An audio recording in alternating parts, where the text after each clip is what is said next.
Entertainment Surya Jyothika தயாரிப்பில் பிரேம்குமார் இயக்கத்தில் கார்த்தி மற்றும் அரவிந்த் சாமி நடிக்கும் மெய்யழகன் செப்டம்பர் 27 முதல் உங்கள் அபிமான திரையரங்குகளில். பழனிமலை சித்தர்களால் 18 வகை மூலிகை மற்றும் கங்கை நீர் கொண்டு தயாரிக்கப்பட்டது கிரியா விபூதி சோப். சில குழந்தைகள் உட்கார்ந்த இடத்துலயே 4 மணி நேரம் டிவி பார்ப்போம். நம்ம என்ன நினைப்போம்னா டிவி பார்த்து பார்த்து வீணா போறான்னு. 4 மணி நேரம் அவனால உட்கார முடியுதுன்றது எக்ஸென்ட்ரிக். அது ஒரு நல்ல விஷயம் ஆக்சுவலா. இதே மாதிரி சில குழந்தைகள் பார்த்தீங்கன்னா ஓடிக்கிட்டே இருப்பான். பேரண்ட் வந்து திட்டுவாங்க, ஏடா நில்றா ஒரு இடத்துல இருறா அப்படின்னு திட்டுவாங்க. ஆனா ஆக்சுவலா ஓடிட்டே இருப்பான். ஓடிட்டே இருக்கிறதுக்கு அவன்கிட்ட ஸ்ட்ரென்த் இருக்கு. அவனுக்கு வந்து வீட்டில் இருக்கிற சேலஞ்சஸ் பத்தல. ரொம்ப நேரம் படிச்சுட்டு இருக்கான், ரொம்ப நேரம் டிவி பார்த்துட்டு இருக்கான், ரொம்ப நேரம் சில குழந்தைகள் பார்த்தீங்கன்னா பொம்மையை பிரித்து போட்டு ரீஅசம்பிள் பண்ணுவாங்க. அது மாதிரி ஒரு டேலண்ட் இருக்கு, மெக்கானிக்கல் ஸ்கில் அவன் இயல்பாகவே வச்சுருக்கான். எனக்கு இன்னும் ஞாபகம் இருக்குது, 15 நிமிடம் தூக்கம்ன்றது எனக்கு வந்து கிட்டத்தட்ட அடுத்த ஒரு 6 அல்லது 7 மணி நேரத்துக்கு அந்த எனர்ஜியை கொடுக்கும். ஒரு உணவு ஒரு நாள் அப்படின்ற இடத்துக்கு வந்திருக்கேன். இப்போ இன்றைக்கி மதியம் சாப்பிட்ருக்கேன்னா நாளைக்கு மதியம் சாப்பிட்றேன். இந்த உயரத்தெல்லாம் மீறி ஒரு பிரமிப்பு ஜெய்சன் அவர்கள்ட்ட என்ன இருக்குது எல்லாருக்கும் தெரியணும் அப்படிங்கிறதுக்காக அந்த ஒரு கேள்வி கேட்பேன். ஏதோ ரகசியமாக இருக்கு, ஓப்பன் ஆகும் சார். நான் வந்து அந்த 10லேருந்து 15 நிமிட தூக்கம்ன்றத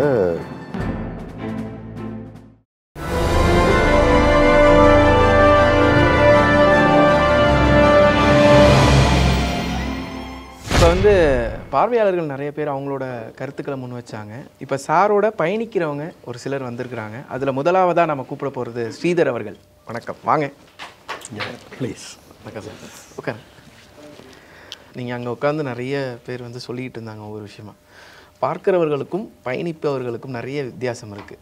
அப்படி பயணிப்பவராக ஸ்ரீதர் அவர்கள் வந்து ஜெய்சன் சார் கூட இவ்வளோ நாளாக பயணிச்சிருக்கீங்க. அந்த பயணம் எப்படிப்பட்ட ஒரு பயணமாக இருந்தது? நல்ல ஒரு அந்யோன்யத்தை கொடுத்தது. அவருடைய அந்த சிம்பிளிசிட்டி அப்படிங்கிற விஷயம், ஒவ்வொருத்தரையும் அணுகக்கூடிய விஷயம், அவங்கள்ட்ட இருந்து வெளியில் அவங்கள்ட்ட இருக்க திறமையை அவங்களுக்கே உணர வைக்கக்கூடிய அந்த ஒரு ஆற்றல் அவர்கிட்ட இருக்கிறத பார்த்து நாங்கள்லாம் ரொம்ப வியந்து போகிறோம். ஓகே. அவர்கிட்ட வந்த நிறைய பேர் வந்து உடனடியாக மாறலைன்னாலும் ஒரு சமயத்துக்கு அப்புறம் அதோடைய பலனை வந்து அவங்க கண்டிப்பாக அனுபவிக்கிறாங்க. கண்டிப்பாக அந்த மாதிரியான ஒரு மாற்றங்களை உருவாக்கக்கூடிய ஒருத்தரோட தொடர்ந்து பயணிக்கிறதுல நான் ரொம்ப எத்தனை வருஷம் பயணம் அது? இது இப்போ ஒரு 5 வருட பயணம் தான். Okay sir. இப்போ அவர் சொன்னார், ஒருத்தரோட திறமையை கூட தட்டி எழுப்பி எவ்வாறு உனக்கு திறமை இருக்குது அப்படின்னு சொல்லிடுவீங்க அப்படிங்கிற பாணியில் தான் சொன்னார். 5 வருஷமான ஒரு பழக்க வழக்கம், நட்பு அப்படின்னு கூட சொல்லலாம். சாரை பற்றி நீங்கள் சொல்கிறீங்க அப்படின்னு நினைக்கிற விஷயம். உலகினுடைய மிக உயர்ந்த மோட்டாரபிள் ரோடு வந்து உம்லிங்லா இந்தியாவில் இருக்குது. 19,001 அடி. அப்பா, 19,001 அடி உம்லிங்லா மோட்டாரபிள் ரோடு. அங்கே வந்து நீங்கள் ட்ரைவ் பண்ணலாம், ஆனால் அவ்வளவு எளிதல்ல. ட்ரைவ் பண்ணலாம், அதை செஞ்சவர் கூட தான் பேசிகிட்டு இருக்கு. இப்போ யார் சிம்பிளாக இருக்கான்னு டாஸ் போட்டு பார்க்கணும்னு நினைக்கிறாங்க. அந்யோன்யம் அப்படின்னு சொன்ன பார்த்தீங்களா, அந்த வேவ் லென்த் வந்து மேட்ச் ஆகி போகும்போது இப்போ உங்களுடைய இந்த மீடியா சைடில் இருக்கவங்க கூட நீங்கள் ஈஸியாக கனெக்ட் ஆகிடுவீங்க இல்லையா? அந்த கனெக்ட் வந்து அவரை பொறுத்த வரைக்கும் யார் கூட போனாலும் அவங்களுக்கு பிடிச்ச விஷயங்கள், அவங்களுக்கு இதை என்ன இருக்கோ அதை வந்து வெளிக்கொண்டாடுறது மூலிமா அவங்களோட ஈஸியாக கனெக்ட் ஆகிடுவார். ஈஸியாக சொல்லணும்னா பாஸ்வேர்டு இல்லாத வைஃபை அவர் எடுத்துக்கலாம். நல்லா இருக்குது. Okay sir. ஒரு 5 ஆண்டுகள் பழக்கம், ஒரு அந்நுண்ணியம், இத்தனை வார்த்தைகள் நீங்கள் சொல்லிடுங்க. ஆனால் ஒரு கேள்வி இருக்கும்ல, இவர்கிட்ட கேட்டுறணும். அவர் கேட்கறதுக்கு முன்னாடி அவர் ஒரு அறிமுகம் தான் பண்ணியிருக்கேன். இன்னும் இருக்கு அவர் இருங்க, எத்தனை தட்டி எழுப்பணுமா? வந்து டேக்வாண்டோ. ஓகே. அதில் வந்து அதை அவர் சொன்னால் சரியாக இருக்கும், ஆனால் நான் சொல்ல விரும்புகிறேன். நமக்கெல்லாம், அதாவது 90s கிட்ஸ்க்கெல்லாம் ஜாக்கி சான் வந்து ஒரு மிகப்பெரிய மனிதர், பயங்கரமான ஒரு ஹீரோ. ஆமாம். டேக்வாண்டோவில் அவர் வாங்கியிருக்கிற பெல்ட்டுக்கும் ஜாக்கி சான் வாங்கியிருக்கிற பெல்ட்டுக்கும் ஏதோ தொடர்பு இருக்குது. அது அவர்கிட்டே கேட்கலாம். சரி, என்ன சார் தொடர்பு? அவரும் டேக்வாண்டோ கற்றுக்கிட்டாருங்கிறதுல அவரை வச்சு, அதாவது புரூஸ்லிக்கு அப்புறம் அதுக்கப்புறம் ஓரளவுக்கு எல்லாத்துக்கும் தெரிஞ்சவங்க ஜாக்கி சான் தான். அவர் வந்து கிட்டத்தட்ட அவர் போன அந்த உயரத்துக்கு நானும் போகிறதுக்கு இன்னும் ட்ரை பண்ணிட்டு இருக்கேன். பட் அந்த ஸ்டேஜில் இருக்கேன். ஓகே, நான் வந்து சாரோட பயணிச்சவர் அப்படின்னு எளிமையாக சொல்லிட்டேன். அவர் சொன்னார் ஆரம்பத்திலே சார் ரொம்ப சிம்பிள். ஆனால் இவர் எவ்வளோ சிம்பிளாக இருக்கார், இவரோட புத்தகத்தை பிரட்டும் போது நல்லா வந்துக்கிட்டே இருக்கு அப்படிங்கிறது. அதனால் அது மாதிரியான ஒரு மனிதர், எக்ஸலண்ட் ட்ராவலர். ஓகே, அதாவது ஒரு நாளைக்கு வந்து 300-400 கிலோமீட்டர் ஓட்டுறதையே ரொம்ப பெருசாக பேசுகிற மனிதர்களுக்கு மத்தியில் ஒரு 600-700 கிலோமீட்டரை கூட எந்த விதமான, அதாவது கை வலிக்குது கால் வலிக்குது புலம்பல்லாம் இல்லாமல், ரொம்ப அதிகபட்சம் ஒரு 2 இடத்துல ஒரு காஃபி பிரேக் இருக்கும், அவ்வளோதான், ஒரு சின்ன தூக்கம் இருக்கும், அவ்வளோதான். மற்றபடி காரில் உட்காந்து ஓட்ட ஆரம்பித்தாருன்னா கிட்டத்தட்ட நான் வந்து டிரைவிங் மெடிடேஷன்னு சொல்லலாம் அது. அப்புறம் உட்காந்துருக்கிறவங்களுக்கு வலியே இருக்காது. ரொம்ப பொறுமையாக ப்ராப்பராக ஓட்டக்கூடிய ஒரு ட்ராவலர். அதோட அந்த ட்ராவலில் உலகம் சார்ந்த மனிதர்கள்ட்ட பேசுகிறது, அண்டர்ஸ்டாண்ட் பண்ணுறது, அதிலெல்லாம் ரொம்ப சிறப்பான மனிதர். ஸோ அப்படி ஒரு மனிதர்கிட்ட தான் நம்ம பேசிகிட்டு இருக்கோம். ஓகே, நீங்கள் பேன் இண்டியா, அவர் world India, world tour. Sorry. Okay sir, அந்த கேள்வி எந்த கேள்வி கேட்கணுன்னு உங்களுக்கு பர்சனலாக எனக்கு நல்லா தெரிஞ்சிருந்தாலும் எல்லாருக்கும் தெரியணும் அப்படிங்கிறதுக்காக அந்த ஒரு கேள்வி கேட்குறேன். ஏதோ ரகசியமாக இருக்குது, ஓப்பன் ஆகும் சார். இல்லை, இவ்வளோ பேருடைய பிரச்சனைகள், ஒரு கம்பெனியில் போய் அவங்கள அடுத்த இதுக்கு கொண்டு போகிறது, இந்த மாதிரி நிறைய வேலைப்பளுகள் இருந்தாலும் நீங்கள் எப்படி உங்களை ரெஃப்ரெஷ் பண்ணிக்கிறீங்க அப்படிங்கிறத கொஞ்சம் எனக்கு சொல்லுங்கள்.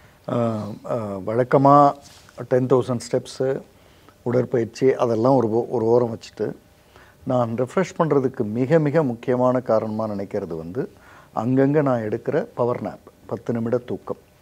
அது வந்து எனக்கு மிகப்பெரிய ரீசார்ஜ். அதாவது இப்போ நம்ம செல்ஃபோன் வந்து சார்ஜ் போயிடுச்சுன்னா உடனே கொண்டு போய் போட்டு வரோம். அது நம்ம அப்படி யூஸ் பண்ணிகிட்டே தான் இருக்கோம் அப்போவே. ஆனால் அது போட்டுட்டோன்னா அது சார்ஜ் ஆனதும் எடுத்துக்கலாம். அது மாதிரி என்னுடைய உடலில் நான் வந்து அந்த 10லேருந்து 15 நிமிட தூக்கம்ன்றத அப்பப்போ அதுக்கு கொடுத்துட்டே இருக்கேன். இப்போ இன்றைக்கி காலையில் நான் ட்ராவல் செஞ்சு வந்து ஒரு 15 நிமிட தூக்கத்துக்கு பிறகு தான் இங்கே இதை ஸ்டார்ட் பண்ணுறேன். 15 நிமிட தூக்கன்றது எனக்கு வந்து கிட்டத்தட்ட அடுத்த ஒரு 6 அல்லது 7 மணி நேரத்துக்கு அந்த எனர்ஜியை கொடுக்கும். ஸோ இன்னொரு 15 நிமிட தூக்கம்ன்றது அடுத்த 6-7 மணி நேரத்துக்கு அந்த எனர்ஜியை கொடுக்கும். ஒரு லெவல் வரை தான், ரொம்பலாம் போகாது, ஒரு லெவல் வரை. ஸோ அது ஒரு விஷயம். கவுன்சிலிங்கில் சில செஷன்ஸ் வந்து ரொம்ப டெப்த்தாக போகும். அப்போ வந்து எனர்ஜி ட்ரெயின் ஆகிடும், ரொம்ப ட்ரெயின் ஆகிடும். நம்ம வந்து எவ்வளவு தான் மனதளவில் விலகி இருந்து கேட்டாலும் நம்மளும் மனிதர்கள் தான். நமக்கும் தங்கை இருக்காங்க, தங்கையோட கணவர், குழந்தைகள் எல்லாரையும் பார்க்குறோம். நம்மை சுற்றி இருக்கிற மனிதர்கள், குடும்பம், குழந்தைகள் பார்க்குறோம். அப்போ இந்த வீட்டில் இந்த குழந்தைக்கு இப்படி நடக்குது அப்படின்றது எங்கேயோ நமக்கு அது உள்ளே ஓடிட்டே இருக்கும். அதனால் கவுன்சிலிங் முடித்ததுக்கு பிறகு நீண்ட குளியல்ன்றது என்ன நான் ரெஃப்ரெஷ் பண்ணிக்கிறதுக்கான 2வது ஸ்டெப்ஸ் நான் எப்போவும் எடுக்கிறது. விடிகாலை வந்து எழுந்ததும் ஒரு குளியலும், தூங்குவதற்கு முன்னாடி நிச்சயமாக ஒரு குளியலும், இது இருந்தால் மட்டும்தான் நான் வந்து பழைய ஆளாக மறுநாள் காலையில் எழுந்திருக்க முடியும். ஸோ இந்த விஷயங்களை கண்டிப்பாக செய்கிறேன், இவ்வளவு நாளாகவும் செய்கிறேன். ஓகே, இது எல்லாத்துக்குமே எனர்ஜி ஃபீடுன்னு ஒன்று வேணும் இல்லையா? ஆமாம். அப்போ உங்களுடைய உணவு பழக்க வழக்கங்கள் பற்றி கொஞ்சம் தெரிஞ்சுக்கலாம். நான் வந்து ஒரு 8 வருடத்துக்கு முன்பு வரை இஷ்டத்துக்கு ஃபுட்டி தேடி தேடி சாப்பிட்டாலும் எங்கெங்கே என்ன அப்படின்னு இப்போ ஹரி இருக்கிற மாதிரி நல்ல ஒரு கட்டத்துக்கு அப்புறம் கிருத்திகாதரன் இங்கே தெரியும், அவங்களுடைய என்ட்ரிக்கு பிறகு ஃபுட்டை பற்றிய கான்ஷியஸ்னஸ் வந்ததுக்கு பிற்பாடு ப்ரோட்டீன், வெஜிடபிள்ஸ் அப்படின்னு அதுக்கான என்ன சாப்பிட்ணுமோ அதை மட்டும் எடுத்து அப்படி சுகரை கட் பண்ணி அப்படி கொஞ்சம் கொஞ்சமாக வந்து இன்றைக்கி வந்து ஒரு வேளை ஒரு உணவு ஒரு நாள் அப்படின்ற இடத்துக்கு வந்திருக்கேன். இப்போ இன்றைக்கி மதியம் சாப்பிட்ருக்கேன்னா நாளைக்கு மதியம் சாப்பிட்றதுன்றது தான் இருக்கும். அந்த இடத்துக்கு வந்திருக்கேன் அப்படின்றது தான், அதுதான் எனர்ஜியாக தெரிகிறது. இப்போ முதல்ல வந்து சாப்பிட்டது எனர்ஜி மாதிரி, இப்போ சாப்பிட்டா தான் தூக்கம் தள்ளுது, டல்லாகுது, கார்போட இன்டேக்கு. ஸோ அதனால் அந்த ஒரு உணவு பசித்திரு விழித்திரு அது ரெண்டும் ஒர்க் ஆகுது இப்போன்னு நான் நினைக்கிறேன். சார் உங்களோட 2 கேள்விகளுக்கு பதில் சொல்லிட்டாரு. திருப்தியா சார்? நல்ல திருப்தி. ரொம்ப இந்த வாய்ப்பை கொடுத்தமைக்கு ரொம்ப தேங்க்யூ சார். அடுத்ததாக வந்து கிருத்திகா அவர்கள் உங்களோட பயணிக்கிற இன்னொரு நபரும் வந்திருக்காங்க. அவங்கள்ட்ட நிறைய கேள்விகள் இருக்குது, அதுக்கான ஆன்சர் உங்கள்கிட்ட தான் இருக்குது. கண்டிப்பாக. மேடம் வாங்க. வணக்கம் மேடம். சார் புன்னகையோடு வந்திருக்காங்க, நிறைய கேள்வி வச்சுருக்காங்கன்னு நினைக்கிறேன். கேட்கட்டும் மேடம், கேள்வி கணையில் வீசுங்கள். மேடம் வந்து வெள்ளூர்லேருந்து வராங்க. ட்ரெயினராக, கவுன்சிலராக அந்த படிப்புகள்லாம் முடித்து எக்ஸலண்ட்டாக அவங்களுக்கான அவங்கள நோக்கி வர்ற மனிதர்கள்ட்ட கவுன்சிலிங்கை என்ன அழகாக செய்ய முடியுமோ செய்கிறாங்க. ரீசெண்டாக அவங்க துவக்கி இருக்கிற ஒரு விஷயம் வந்து ஒவ்வொரு சண்டேவும் ஒரு பிஸ்னஸ்லேயோ social support to the public அதுலேயோ அல்லது இன்னும் ஏதோ ஒரு கிளாஸிஃபிகேஷனில் சிறப்பாக இருக்கிற மனிதர்களை சண்டே வந்து இன்டர்வியூ எடுக்கிறாங்க. ஓ சூப்பர். ஸோ அது ஒன்று ரெகுலராக செஞ்சிட்ருக்காங்க. இது எல்லாத்தையும் கடந்து அவங்களோட தொழிலில் ஐ திங்க் ஃபானிக்ஸில் வந்து அவங்க என்ன செஞ்சுருக்காங்கன்றது அவங்க சொன்னால் இன்னும் சிறப்பாக இருக்கும். ஏன்னா கிட்டத்தட்ட அதற்கான ஒரு மீட்டிங் யூகேயில் நடக்கும்போது யூகேயில் பரதநாட்டியம் எக்ஸலண்ட் டான்ஸர். ஓ யூகேயில் எனக்கு தெரிஞ்சு இங்கே ஒவ்வொருத்தரும் வரவங்கலாம் சார் ரொம்ப சிம்பிளாக இருக்கார் அப்படின்னாங்க. அவங்க தான் ரொம்ப சிம்பிளாக இருக்காங்க. யூகேயில் பரதநாட்டியம் அந்த டீமுக்கு முன்னாடி ஆடினவங்க ஒன்று. அதை விட ரொம்ப முக்கியமானது இப்போ ப்ரீவியஸாக சொன்ன இந்தியாவோட ஹையஸ்ட் மோட்டாரபிள் ரோடு அங்கே வந்து கிட்டத்தட்ட -3 டிகிரிஸில் அங்கே பரதநாட்டியமை பர்ஃபார்ம் பண்ணுவாங்க. ஸோ இவங்களும் அந்த இடத்த தொட்டிருக்காங்க. And good traveller. பல உயரங்களை தொட்டிருக்கீங்க. ஆனால் அந்த உயரத்தெல்லாம் மீறி ஒரு பிரமிப்பு ஜெய்சன் அவர்கள்ட்ட என்ன இருக்குது, அதை தொடர்ந்து அந்த கேள்வியை முன் வச்சிருக்கு. பேஷன்ஸ். ஒருத்தங்களை வந்து அந்த அவங்களோட ஆளுமை திறனை வந்து வெளியில் எடுத்துகிட்டு வர்றதுக்கு எவ்வளோ தூரம் அவர்னால வந்து இந்த சென்ஸ் அவங்கள அதை வந்து புரிய வைக்கிற இது வரைக்கும் வந்து நமக்கு ஒரு சின்ன பேஷன்ஸ் வேணும். அது அவங்களுக்கு புரியாமல் இருந்திருக்கும் அல்லது சூழ்நிலைகள் வந்து தடுத்துட்டு இருக்கும் அப்படின்னாலும் அந்த பேஷன்ஸை வந்து மேக்ஸிமம் மெயின்டைன் பண்ணி எந்த இடத்துல எப்படி செய்யணுமோ அதை அழகாக அதை வந்து செஞ்சு எடுத்துகிட்டு வருவார். அது வந்து மிகப்பெரிய ஆளுமை திறன்.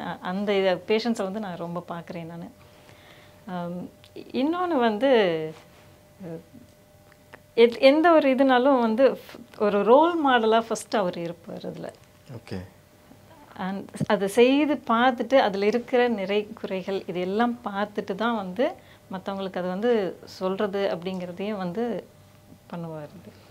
ஸோ அது ரொம்ப இதாக நான் பார்க்குறேன். கவுன்சிலர் அப்படிங்கும்போது அவங்களோட நம்ம ட்ராவல் பண்ணுறோம், ரெஃப்ரெஷ் பண்ணிக்கிறதுக்கு நிறைய பண்ணுறோம். பட் அதே கவுன்சிலிங் அப்படின்னு நம்ம பண்ணும்போது ட்ராவல் வந்து அவங்களுக்கு எந்த அளவுக்கு வந்து ஒரு கவுன்சிலிங் வர்றவங்களுக்கு அது உதவுது. ரொம்ப ரொம்ப எக்ஸலண்ட்டான கொஸ்டின். அதாவது பொதுவாக நான் வந்து கவுன்சிலிங்க்கு வர்றவங்களுக்கு ஒரு ஃபிக்ஸ்டு க்ளோஸ்டு ரூம் வைக்கிறதே இல்லை. ஓகே. ஏன்னா ஃபிக்ஸ்டு க்ளோஸ்டு ரூம் ப்ரைவேசி அப்படின்னு கேட்குறவங்க வந்ததும் 10ன்னு இருக்கிற ப்ராப்ளத்தை 100ன்னு எக்ஸாஜரேட் பண்ணி பேச ஆரம்பிக்கிறாங்க. அதாவது அவங்கள அறியாமலேயே வந்துடுது. பேசுகிறாங்க. இல்லை இப்போது உங்கள் மேலே குறை இருக்குன்னா 10 தான் இருக்குன்னா அவங்க வந்து அதை ஒரு 15ஆவோ 16ஆவோ 100ஆவோ சொல்கிற டைமும் சுச்சுவேஷனும் அங்கே இருக்குது. எவ்வளோ நேரம் வேணாலும் பேசலாம். அப்புறம் வந்து யாரும் இல்லை என்ன வேணாலும் பேசலாம்.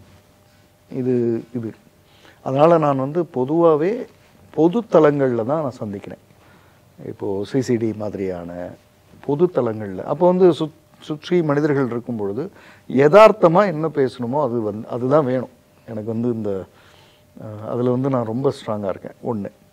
ரெண்டாவது, இப்போ அவங்க கேட்ட கேள்வியில் இந்த மாதிரி பொதுத்தலங்களில் சந்திக்கிறத விடவும் கூட என் கூட ட்ராவலில் பயணிச்சுக்கிட்டே பேசினவங்க, தங்களுடைய பிரச்சனைகளை சொன்னவங்க இன்னும் இலகுவாக அதிலிருந்து வெளியில் வந்தாங்கன்றது என்னுடைய பார்வை. அதாவது ஒரு பயணத்தில் நிறைய விஷயங்கள் கண் முன்னாடி நடக்கும். இப்போ அதை பற்றிய என்னுடைய பார்வை, அவங்களுடைய பார்வை, மற்றவர்களுடைய பார்வையெல்லாம் டிஸ்கஸ் பண்ணும் பொழுது அவங்களுக்கான பதில் வந்து இன்னமுமே ஸ்பிரிச்சுவலாக அவங்க நினைத்த விதத்தில் பொயட்டிக்கான்னு சொல்லுவாங்கள்ல, என்னமோ தெரில இங்கே ஒன்று நடந்தது அதுலேருந்தே எனக்கு நிறைய கிடச்சிருச்சு அப்படிலாம் வந்துடும்.